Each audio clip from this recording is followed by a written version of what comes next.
Olá, queridos amigos e amigas do Jefa. Estamos aqui hoje para mais um dia de estudos. E o tema da nossa palestra de hoje é o amor na construção do lar. Quem vai expor essa palestra para a gente é a Gabriela Galvão, do Grupo Espírita Leôncio de Albuquerque, o GELA. Bom, antes de darmos início à nossa palestra, vamos fazer a nossa prece inicial.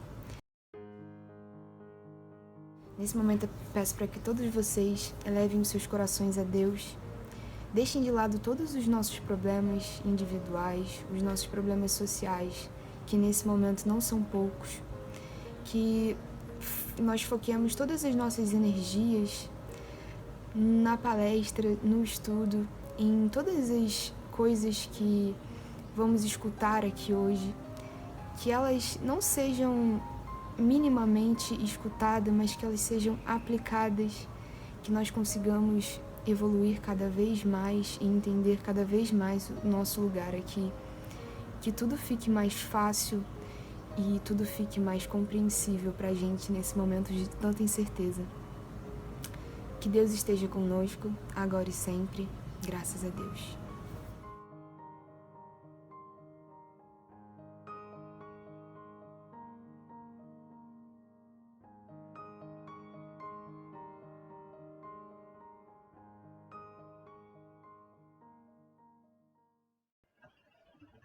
Que Jesus nos abençoe mais este momento e que os bons espíritos nos acompanhem em todos os momentos de nossas vidas.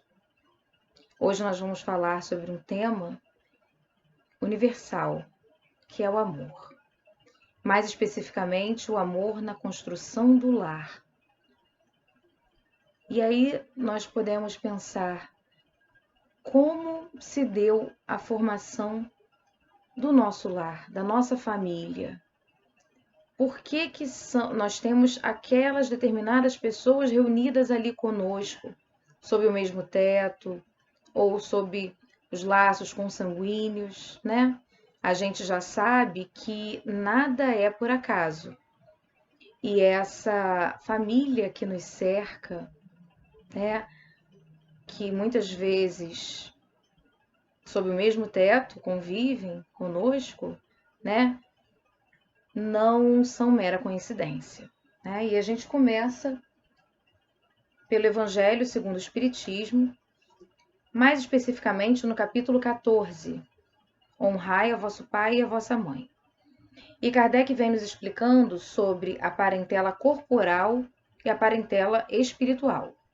Então ele vem dizendo que o corpo procede do corpo, né? Como nós sabemos. O pai e a mãe dão biologicamente a formação do corpo daquele organismo físico para a reencarnação do espírito, que pré-existe, né? Já existe anteriormente a concepção e a formação do corpo físico.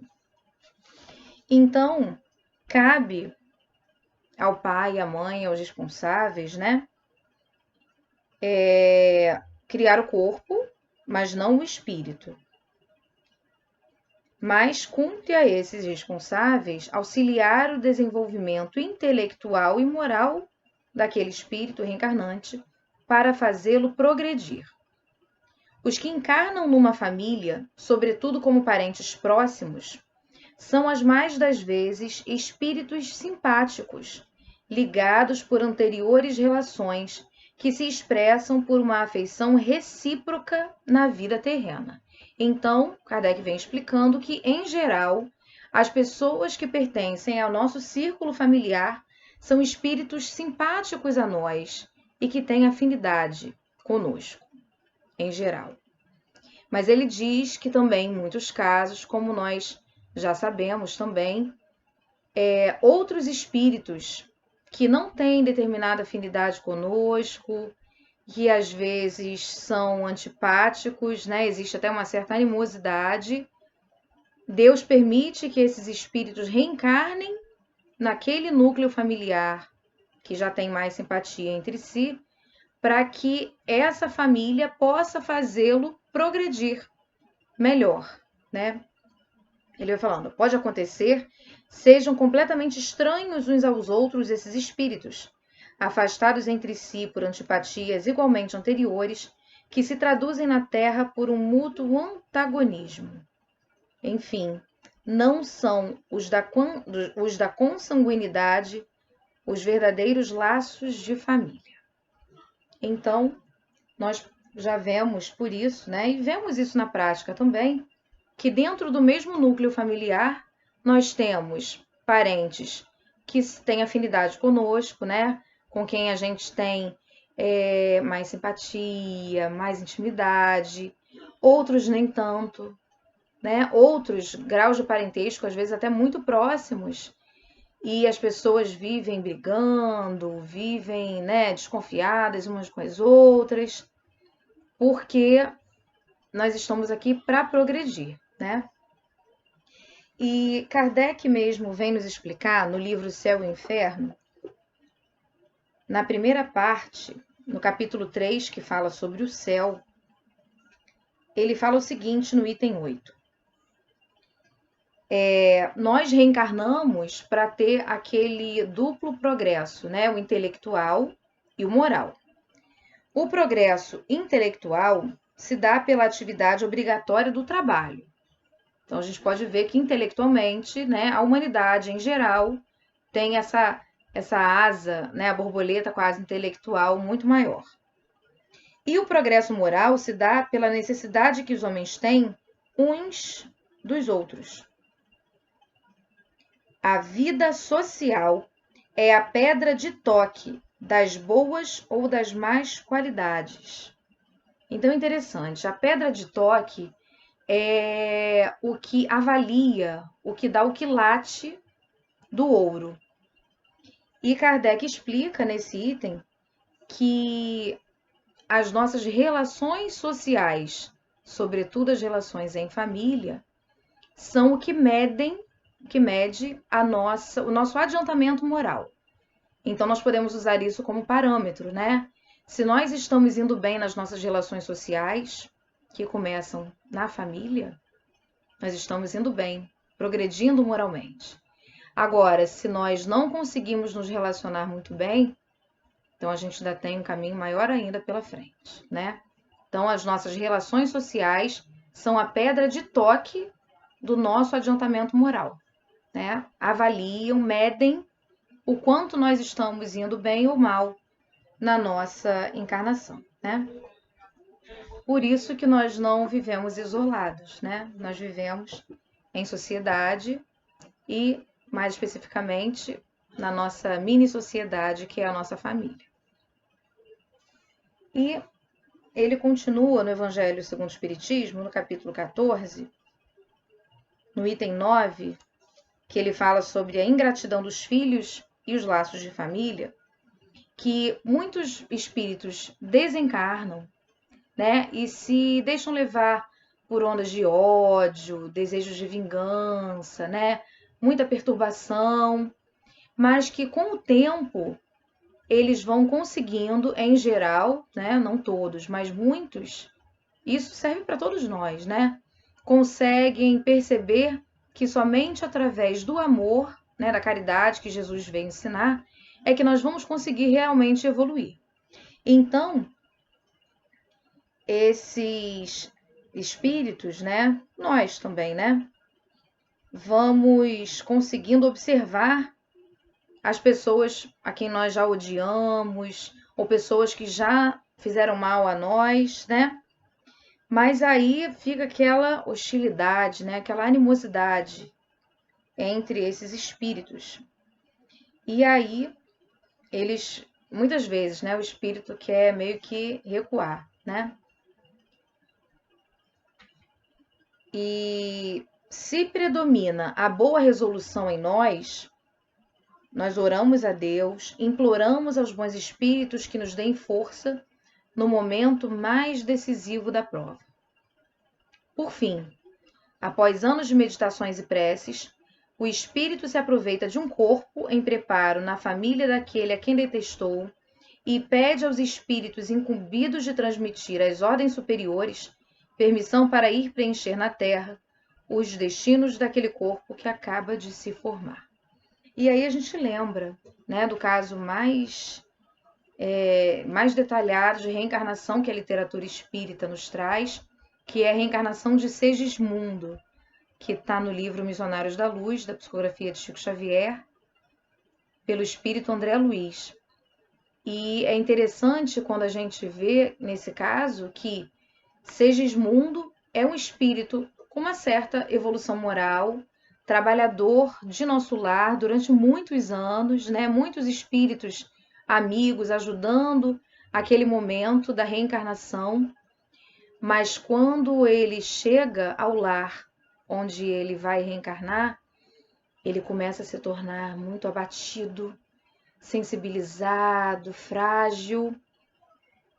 E ao mesmo tempo, aquele que vai se servir de pai, né, que é o Adelino, consegue perceber essas energias que ele emana. E mesmo tendo aceitado anteriormente o Adelino ser pai de Segismundo, ele, ao ter contato com Segismundo, o pai encarnado, Segismundo ainda desencarnado, né, prestes a reencarnar, ele começa a ter novamente sentimentos muito ruins de perturbação, de medo, de ódio para com Segismundo. Né? E aí tudo é esclarecido, né, por Alexandre, que é o mentor, que explica que Adelino, que seria o pai, Raquel, que seria a mãe, e Segismundo, em outras oportunidades, já conviveram, né? Aliás, Adelino e Raquel eram espíritos que já vinham reencarnando em vários momentos juntos, então tinham muitas questões, né, boas e ruins juntos, né, para resolverem, para viverem. E Segismundo, por uma situação não muito adequada, acaba assassinando Adelino com um tiro nas costas. E aí, mesmo sem perceber nitidamente a situação em que ele se encontra, naquele momento, Adelino percebe e relembra de alguma forma, né, no seu inconsciente, subconsciente, todo aquele pavor e medo que ele teve daquela situação passada anteriormente. E aí ele relata até para a esposa, com a ajuda do filhinho, já de 3 anos, que está ali. Aliás, é através do filhinho que os benfeitores conseguem acalmar o coração de Adelino, e ele descreve para a esposa que tem estado assim meio entristecido, angustiado, porque durante muitas noites ele tem pesadelos muito longos com um mendigo, que é o que ele lembra, né? Que vem estender as mãos pedindo ajuda, e ele não consegue ajudar de tanto nervosismo, de tanto desespero. E quando as poucas vezes que ele tenta estender a mão, fica tudo muito mais difícil, né? Quer dizer, é aquele passado todo voltando à tona. Mas aí Alexandre, né, o instrutor espiritual, intervém por ser amigo pessoal daquele trio ali presente e meio que chama o Adelino à razão, né? Você não tem pena de um mendigo? Né? Ele está precisando de sua ajuda, você não vai ajudar, você se recusa a ajudar, mas você já tinha combinado anteriormente, né? E aí a gente lembra a importância dos planejamentos reencarnatórios. Muitas vezes a gente faz estudos na mocidade, né? E palestras mesmo, falando sobre a importância do planejamento reencarnatório. E às vezes, jovem, então, faz isso muito facilmente, né? Mas eu não lembro de nada que eu combinei, então não dá para fazer, né? E aí a gente pensa, será que a gente não lembra? Talvez conscientemente, nitidamente, talvez a gente não lembre, né? Só talvez, assim, médiuns com uma mediunidade mais aflorada conseguem fazer isso com uma certa facilidade. Mas muitos de nós não lembram do que foi combinado, não lembram do que foi acertado, mas a própria vida vai se desenrolando de modo que a gente vá pelos caminhos certos. O problema é que muitas vezes nós utilizamos o nosso livre-arbítrio equivocadamente e saímos do caminho certo, né? Isso nos lembra um outro caso também descrito por André Luiz, pela psicografia de Chico Xavier, no livro Os Mensageiros, que é a queda de Otávio. O Otávio tinha sido espírita, né? Mas aí falhou uma outra encarnação. E estando em nosso lar durante 30 anos consecutivos, trabalhou, fez amigos e, mais especificamente, 6 entidades mais próximas dele, mais amigas dele, ajudaram veementemente no planejamento reencarnatório, né? E no auxílio mesmo que ele precisaria para a encarnação seguinte que ele teria. E então ficou combinado o seguinte: Otávio seria médium, teria mediunidade aflorada para ajudar realmente muitos espíritos nos 2 planos da vida, e ele se incumbiria, em determinada idade adulta, de recolher, né, de criar, cuidar dessas 6 entidades já encarnadas como filhos. O matrimônio não estaria naquele planejamento dele, não que o matrimônio fosse empecilho para a mediunidade, para auxílio, nada disso, mas no caso dele não estaria ali naquele roteiro. E aí ele reencarna com todo o amparo espiritual necessário. Ele tem uma mãe que, segundo ele, é um verdadeiro anjo, que instrui, que exemplifica o que Jesus veio ensinar. Ela era espírita, então ensinou, esclareceu ele em tantos conhecimentos, né, tantos esclarecimentos que a doutrina espírita nos traz. E aos 13 anos ela desencarna. 2 anos mais tarde, ele começa a sentir as primeiras manifestações da mediunidade mais ostensiva. E começam os apelos do plano espiritual para o trabalho na casa espírita, para o trabalho no bem. Mas o pai havia se casado novamente. Essa nova esposa traz 3 filhos de um outro casamento, que ela também havia ficado viúva. Juntos eles têm mais 3 filhos, formando aí as 6 crianças, né? E apesar da madrasta ser uma pessoa boa, né, correta, ele, Otávio, se coloca num grau meio que de superioridade e não aceita aquele matrimônio, não aceita aqueles irmãos. E junto com toda a mediunidade desregrada, sem Jesus, ele começa a sofrer muitas perturbações, muitas angústias, e os apelos do plano espiritual continuam para que ele fosse para o trabalho. Amigos encarnados levam ele à casa espírita, mas ele não aceita. E aí, com cerca de 19 anos, ele procura um médico, porque acha que está vendo alucinações, quando era a mediunidade, né, que ainda estava em desalinho. E o médico receita que ele tenha relações sexuais para os hormônios se equilibrarem melhor. E aí, como ele mesmo fala, né, querer corrigir a força com energias tão sublimes, mas de maneira tão degradante, né? E aí ele se entrega ao sexo, aos vícios. E aí, nesse meio tempo, o pai desencarna, deixando a madrasta viúva com aquelas 6 crianças para cuidar. Seria onde ele deveria entrar, né, para ter responsabilidade e cuidar daqueles 6 irmãos. Mas em pouco tempo ela é recolhida a um leprosário, deixando aí de vez as crianças órfãs. Mas ele não dá o braço a torcer, relega as crianças todas, né, ao abandono e acaba engravidando uma mulher que ele não tinha nenhum vínculo afetivo e se vê obrigado a casar. E essa mulher, por sua vez, era de um nível evolutivo, espiritual muito abaixo do dele e traz como filho dela um espírito dessa mesmo nível. E aí, como ele mesmo fala, as bênçãos que eu teria com aqueles meus 6 amigos que eu abandonei, eu acabei trocando isso por tormentos e desespero, até que se entregou mais ainda aos vícios, à bebida, e com menos de 40 anos ele desencarna corroído pela sífilis. Então é a queda de Otávio, né?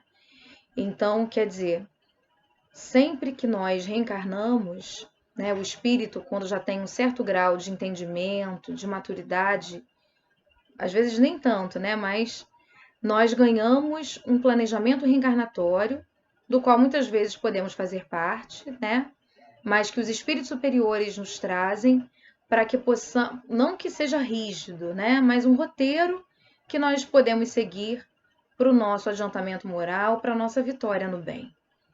E nisso entra a nossa família, de acordo com as nossas dificuldades, de acordo com as nossas qualidades que já possuímos, para nesse convívio irmos nos melhorando e melhorando os nossos semelhantes que estão ali, né? E aí a gente lembra que os maiores resgates estão na família, né? Então, é exatamente ali que nós devemos estar. E aí a gente lembra de Emmanuel também no livro Coragem, para que a gente não deserte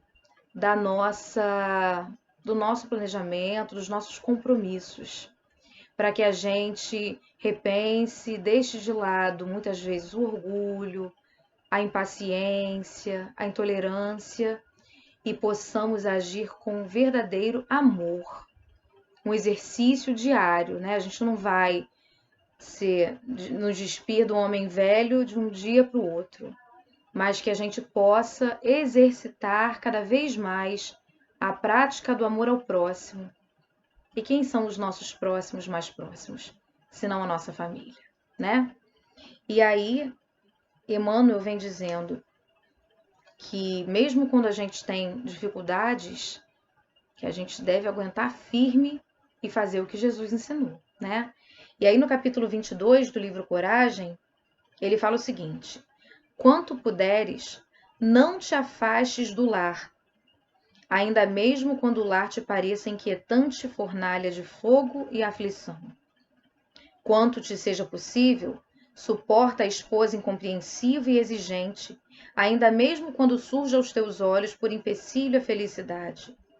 Tolera o companheiro áspero ou indiferente, o filho impermeável aos teus bons exemplos, o irmão que se fez cego e surdo aos teus mais elevados testemunhos no bem, porque não vale a fuga que complica os problemas ao invés de simplificá-los. Então, que nós possamos apagar a fogueira da impulsividade que nos impele aos atos impensados ou à queixa descabida. Porque se hoje não conseguimos realizar a tarefa que o Senhor nos confiou, a ela tornaremos amanhã com maiores dificuldades para a necessária recapitulação. Então, não adianta fugir dos problemas e da família que nós temos, né? Porque nós estamos exatamente no lugar com as pessoas necessárias para o nosso aprendizado, para o exercício verdadeiro do amor. Só o amor constrói, reconstrói o ambiente ao nosso redor e as nossas relações com os nossos entes queridos mais próximos, né? E Emmanuel continua: a educação é obra de sacrifício no espaço e no tempo, e a divina sabedoria jamais nos situa uns à frente dos outros, sem finalidade de serviço e reajustamento para a vitória do amor. Então, que nós possamos lembrar sempre que o amor é a única saída, né? Jesus veio nos mostrar, é o único caminho para a nossa felicidade, para a nossa paz. Joana de Ângeles nos fala no livro Vida Feliz: não te canses de amar. É possível que a resposta do amor não te chegue imediatamente. Insistindo, porém, conseguirás demonstrar a excelência desse sentimento sem limite e receberás de volta a bênção de que se reveste. Ama, portanto, sempre. Esse é o caminho que Jesus veio nos convidar, né? Há mais de 2000 anos, e através dessa doutrina que nos esclarece, que nos consola, que nos traz a noção da nossa responsabilidade, onde quer que estejamos, que nós possamos seguir com Jesus, tendo mais paciência, tendo mais compreensão e verdadeiramente amando a nossa família, aos nossos irmãos, né? E aí, para a gente já ir finalizando, mais uma frase de Joana de Ângeles. Não te canses de amar, nem te recuses a servir. A verdadeira felicidade pertence sempre àquele que trabalha e semeia luz pelo caminho em sombras. Então, que nós possamos estar em sintonia com os benfeitores amigos do nosso querido Grupo Espírita, que possamos sempre pedir ajuda aos nossos anjos da guarda, para que, em nome de Jesus, nós possamos pôr em prática o Evangelho bendito que Ele veio nos trazer, deixando de lado ainda o orgulho, o egoísmo, a ingratidão, para que possamos semear a luz dentro de nós e ao nosso redor, porque nós estamos com as pessoas que realmente precisamos estar. Muitas vezes nós brigamos, por exemplo, com o pai, com a mãe. No dia seguinte, a mensagem que nós abrimos do livro é o quê? Não crie contendas com quem você ajudou, planejou ajudar e auxiliar nesta encarnação. Então, que nós possamos sempre nos fortalecer com a ajuda dos benfeitores espirituais e que possamos seguir em frente com Jesus, fazendo a nossa parte, sempre no bem, praticando verdadeiramente a caridade, que é o amor em movimento. Então, nós vamos agora ler um poema de Casimiro Cunha, psicografia de Chico Xavier, que vai ser a nossa oração de finalização desse estudo. O poema se intitula Mais Amor. Rogas à vida o roteiro da esfera superior, e a vida responde sempre, meditar com mais amor. Procurando desse modo caminho renovador, em toda dificuldade, apoia com mais amor. Se esperas pelo futuro, como ninho aberto em flor, arando a terra do sonho, trabalha com mais amor. Recebe, pois, o infortúnio, com desassombro e valor. Se a provação recrudesce, suporta com mais amor. Tolera com paciência a nuvem do dissabor, buscando nova alegria, ampara com mais amor. Caluniaram-te a vida? Perdoa, seja a quem for. Quem vive para a verdade, entende com mais amor. Amigos desavisados trouxeram-te sombra e dor? Diante de todos eles, auxilia com mais amor. Feriram-te as esperanças, brandindo o verbo agressor? Não critiques nem te queixes, espera com mais amor. Ante o jogo de ilusões que o mal te vem a propor, no cultivo da humildade, resiste com mais amor. E se desejas alcançar a comunhão do Senhor, arrima-te à caridade e serve com mais amor. Que Jesus possa nos abençoar e amparar, hoje e sempre. Que assim seja.